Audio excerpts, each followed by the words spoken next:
नमस्कार दोस्तों, मेरा नाम है अनुराग साहू।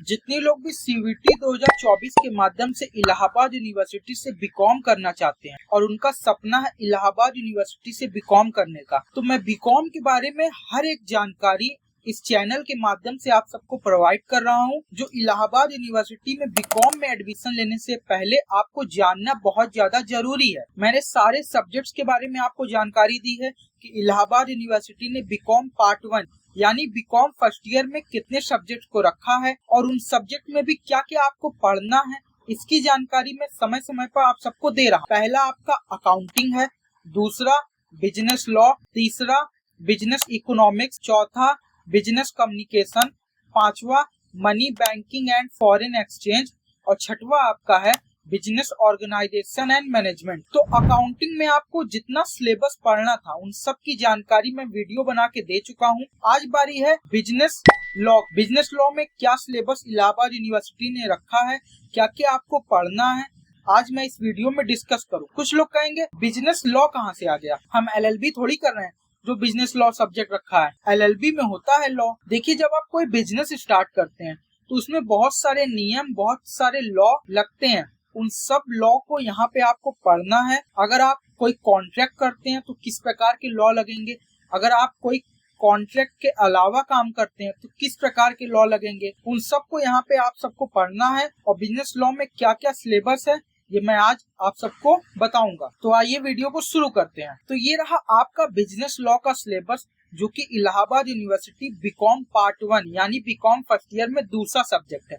पहला सब्जेक्ट आपका अकाउंटिंग है और दूसरा बिजनेस लॉ है। इसका सिलेबस मैं आप सबके लिए यहाँ पे लेकर आया हूँ। देख सकते हैं ये बिजनेस लॉ का सिलेबस है और ये बीकॉम पार्ट 1 यानी BCom first year. Allahabad University में बीकॉम फर्स्ट ईयर को बीकॉम पार्ट 1 कहा जाता है, बीकॉम सेकेंड ईयर मतलब BCom part 2, BCom third year मतलब बीकॉम पार्ट 3। सबसे पहले यहाँ पे आपको दिया है pattern of examination. Pattern of examination क्या है?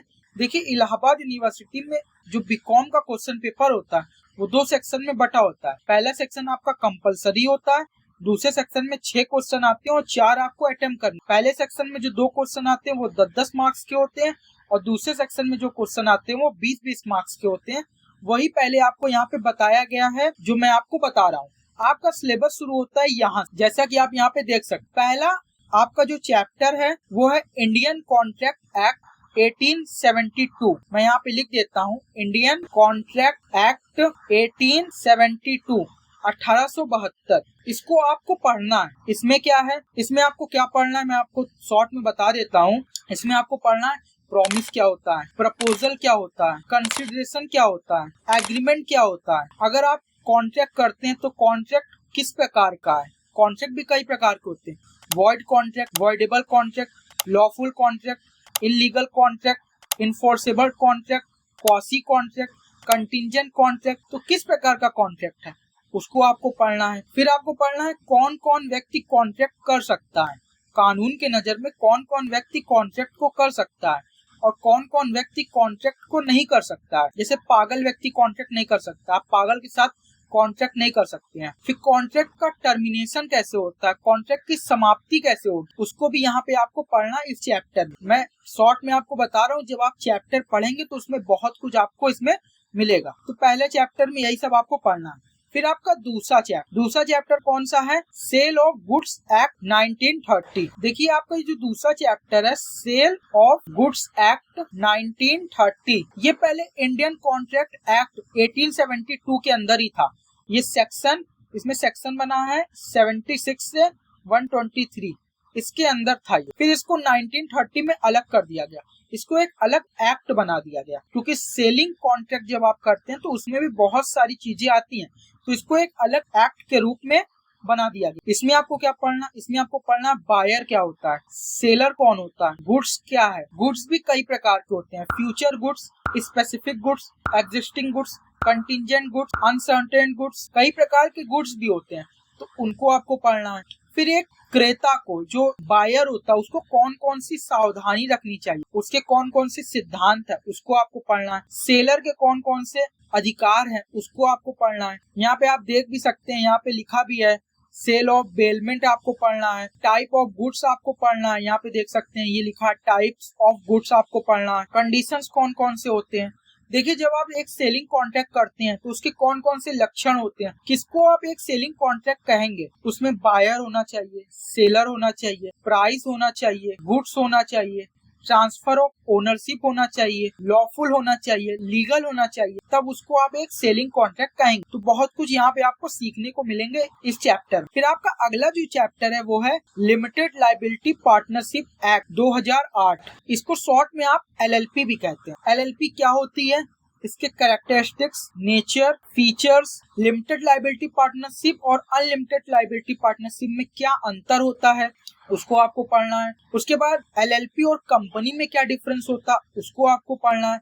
यहाँ पे आप देख सकते हैं डेजिग्नेटेड पार्टनर। डेजिग्नेटेड पार्टनर क्या होता है, उसको आपको पढ़ना है। इसके ड्यूटीज क्या होती हैं, रिस्पॉन्सिबिलिटीज क्या होती हैं, यहाँ पे आपको इसको पढ़ना है। LLP एग्रीमेंट क्या होता है, इसको आपको पढ़ना है। बहुत कुछ आपको पढ़ना है LLP के बारे में, लिमिटेड लाइबिलिटी पार्टनरशिप। फिर यहाँ पे अगला जो चैप्टर है नेगोशिएबल इंस्ट्रूमेंट्स एक्ट 1881। देखिए, नेगोशिएबल इंस्ट्रूमेंट आप सबको पता होगा, चेक, बिल्स ऑफ एक्सचेंज, हुंडी, प्रोमिसरी नोट्स, ये सब क्या होते हैं, ये सब होते हैं नेगोशिएबल इंस्ट्रूमेंट। इसके बारे में आपको पढ़ना है। देखिए यहाँ पे लिखा भी है टाइप्स ऑफ नेगोशिएबल इंस्ट्रूमेंट। फिर जो नेगोशिएबल इंस्ट्रूमेंट्स होते हैं जैसे चेक, बिल्स ऑफ एक्सचेंज, इसके जो पक्षकार होते हैं उसके कौन कौन से लायबिलिटीज होते हैं, उसको आपको पढ़ना है। चेक एक नेगोशिएबल इंस्ट्रूमेंट है, उसके कौन कौन से टाइप्स होते हैं, उसको आपको पढ़ना है। बिल्स ऑफ एक्सचेंज में ड्रॉयर कौन होता है, ड्रॉवी कौन होता है, उसको आपको पढ़ना है। प्रोमिसरी नोट का फॉर्मेट आपको पढ़ना है। फिर अगला जो आपका चैप्टर है लॉ ऑफ इंश्योरेंस। ये चैप्टर भी इलाहाबाद यूनिवर्सिटी ने यहाँ रखा है। इसमें आपको क्या पढ़ना है, इसमें कैरेक्टरिस्टिक्स ऑफ इंश्योरेंस, इंश्योरेंस के कौन कौन से कैरेक्टरिस्टिक्स होते हैं, नेचर होते हैं,